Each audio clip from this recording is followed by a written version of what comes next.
Huwag yung sa akin ipanakot yung wala ka ng customer, wala na lang kakain sa'yo. It's okay, fine. Okay lang naman, bumitaw ako ng mga salita na kailangan talaga malaman din ni Diwata na yung ginagawa niya ngayon ay hindi na maganda. Pistika? Sinong pistika? Ano? Si Mystica. Sabi niya sa'yo. Na yan matagal na. Naulitin ko, hindi po obligado na magdala kayo sa akin ng regalo na kung ano pa man, kung ano pa mang gusto nyong ibigay sa akin. Kasi kaso na lang niya o kaya pinapansin na lang niya kung sino yung mga nagbibigay ng regalo, kung sino yung nagbibigay ng pera, lalong-lalo na kung sino yung nagbigay ng milyon or whatever. Sabihin mo ng ate,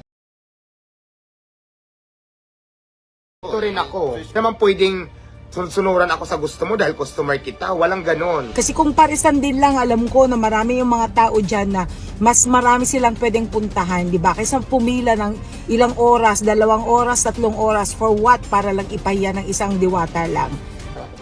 Yakapin mo ako ng mahigpit. Ang sweet mo naman, baka lamgamin tayo. Diwata sinabihan laos na si Mystica na ginagamit lang siya para sinagot din ng mga paratang nito na tila lumalaki na ang kanyang ulo at pagbabago ng kanyang ugali. Sinagot ni Diwata yun ni Mystica patungkol sa kanya. Say ni Mystica na mayabang na raw si Diwata at tumaas na ang ere matapos nitong sumikat. Ano mo sasabi mo kay Pistika? Daming sinasabi. Sa lahat ng basher ko, ito lang masasabi ko sa inyo. Galit ka ba kay Mystica? Sinong Pistika? Ano? Si Mystica. Ay, hindi. Oo nga kasi medyo foul yung mga sinasabi niya Alam ko sa'yo. lang kasi laos na yan matagal na. Hayaan mo lang siya. Yun naman sa importante sa buhay ko. Bakit ko sa intindihin? Pag-usapan na naman siya kasi wala na eh. Laos na. Oo, laos na. Para kay Diwata hindi naman importante sa buhay niya si Mystica kaya hindi na daw dapat niya itong pansinin. Dagdag pa niya, ang pinakamahalaga sa kanya ay ang kanyang negosyo. Dito kasi di ba busy nga rin ako. Sabi kasi nila, wala daw regalo, hindi daw ako nagpapapicture, which is hindi po yan totoo. Hindi po ako nanghihi. Kung pwede nga lang hindi tanggapin yung mga binibigay dito, hindi ko tatanggapin, pero kabastusan naman yan. Dagdag pa ni Diwata hindi niya pinipilit magbigay ng regalo ang mga tao sa kanya. Hindi ko kayo inoobliga dito na pumunta na para magbigay sa akin ng regalo, di ba? Kung pwede, laan na lang pumunta na nagpapapriority pa.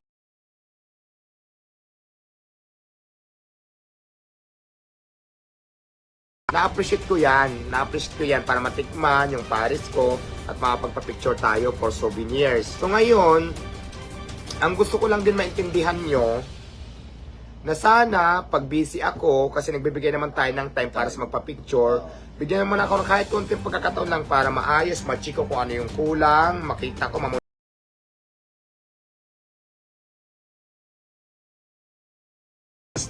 machiko yung pagluluto kung tama ba, anong ginagawa ng mga nagluluto ko, yung mga tiga-slicer ko, lahat yan minumonitor ko, ano pa ba yung mga kulang na mga kailangan dito na dapat kong orderin, di ba? So lahat yan ako ang utak. So bilang isang may-ari, hindi lang katawan ko yung pagod, pati minsan yung utak ko. Kaya minsan nakasimangot ako. Isang mainit na usapan ang nabuo matapos ng komento si Mystica patungkol sa kasikatan ni Diwata. Sa kanyang tugon, mariing sinabi ni Diwata na hindi mahalaga sa kanya ang opinyon ni Mystica. Dagdag pa niya, ang pinahahalagahan niya sa ngayon ay ang kanyang negosyo. Ang importante sa akin, business ko. Kaya ngayon sinasabi ko sa inyo, ngayon, kung hindi nyo pa rin kayang intindihin yon, ay wala na pa akong pakialam. Kasi sabi ko po sa inyo, may priority po sa akin, mas priority po sa akin yung negosyo ko. Pero nagbibigay naman po tayo ng time para sa interview, sa mga vlogging, may time po para sa nagpapapicture. So sa nagsasabing nagsasabing marumi, okay lang. Nagsasabing dugyot ako, okay lang yan, wala namang problema.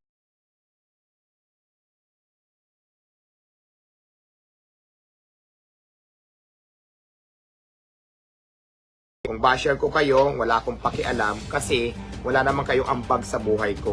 Huwag mong ipamuka sa akin na mukha akong regalo, mukha akong pera. Dahil nagsisipag po ako, dumidiskarte ako para makaangat ako sa buhay nang hindi ako umasa kahit kaninong tao man. Mga basher ko, huwag niyong ipamuka sa akin na mukha akong regalo, mukha akong hingi, mukha akong ano pa, kung ano man inisip niyo na kung walang regalo, hindi entertainin. Hindi ako ganon. Nabubuhay po ako at tumatayo po ako sa sarili kong paa na hindi umasa kahit kanino man. Yun lang po, nagsasalita lang po ako. Sinasabi ko lang po yung side ko para po malaman nyo din.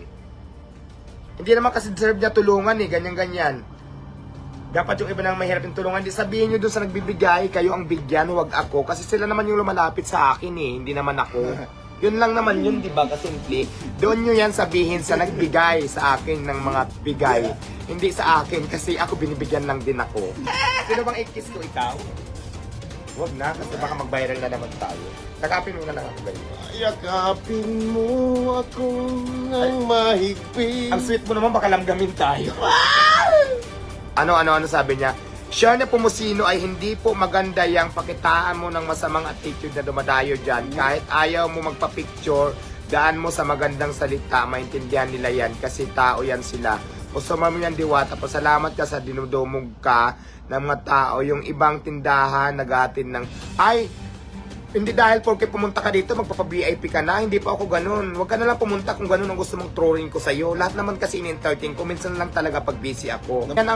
Kung yan ang ano mo, yan ang post mo, wala kong kahit hindi ka na pumunta dito. Alam mo kung dumating sa point na babalik ako sa pangangalakal or wala nang kakain sa akin, wala akong magiging problema. Yun lang naman yan eh.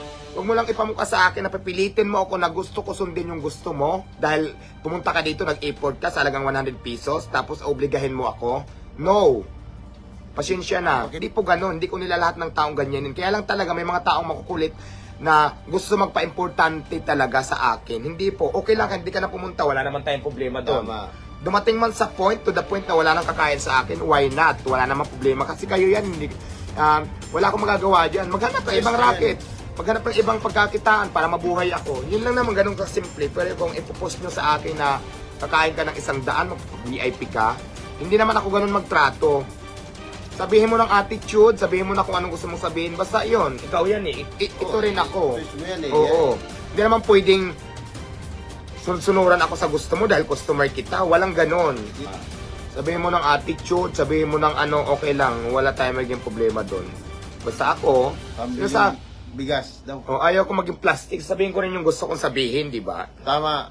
Hindi dahil nagbayad ka ng 100 pesos, nanggaling ka sa malayong lugar, na hindi ko naman sinabing pumunta ka, tapos gusto mo lahat ng gusto mo gagawin ko kahit na hindi naman tama, hindi naman pwede. So I don't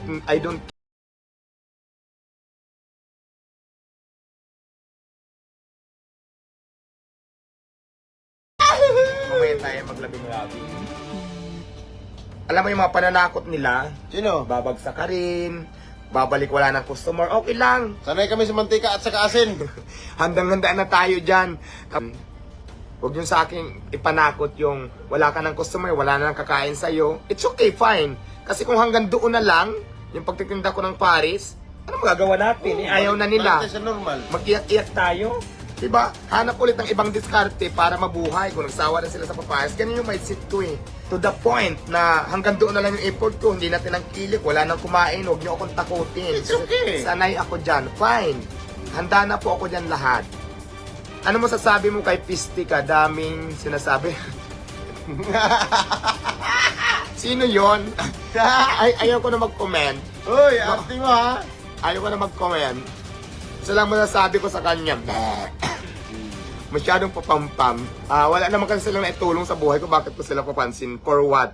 Kita ng mga pahayag na ito ay Wala, nagdulot Diyos ng ko. iba't ibang reaksyon mula sa mga Ito lang tagahanga at masasabi ko sa lahat taga-subaybay ng ng dalawang basher. personalidad. Habang ang ilan ay sumang-ayon kay Diwata at sinuportahan ang kanyang pagtuon sa negosyo, may ilan naman na umayon kay Mystica at kinwestiyon ang pagbabago sa ugali ni Diwata. Madami namang netizen ang nakapuna sa pagbabago ng ugali ni Diwata sa kanyang mga tagahanga. Makikita kasi na game na ulit si Diwata sa pakikipag-picture sa mga tao at maayos na ang kanyang pakitungo, matapos siyang mapansin ni Mystica. Sa kabila ng mga kontrobersya, nanatiling determinado si Diwata na ipagpatuloy ang kanyang mga proyekto at negosyo. Samantala, nasa ibang bansa si Mystica at naghahanap buhay doon. Ikaw anong komento mo sa usaping ito? Ay naku, wala na akong sasabihin. Ang masasabi ko lang talaga, sa lahat ng basher ko, alam ko ano? Sa lahat ng basher ko, ito lang masasabi ko sa inyo.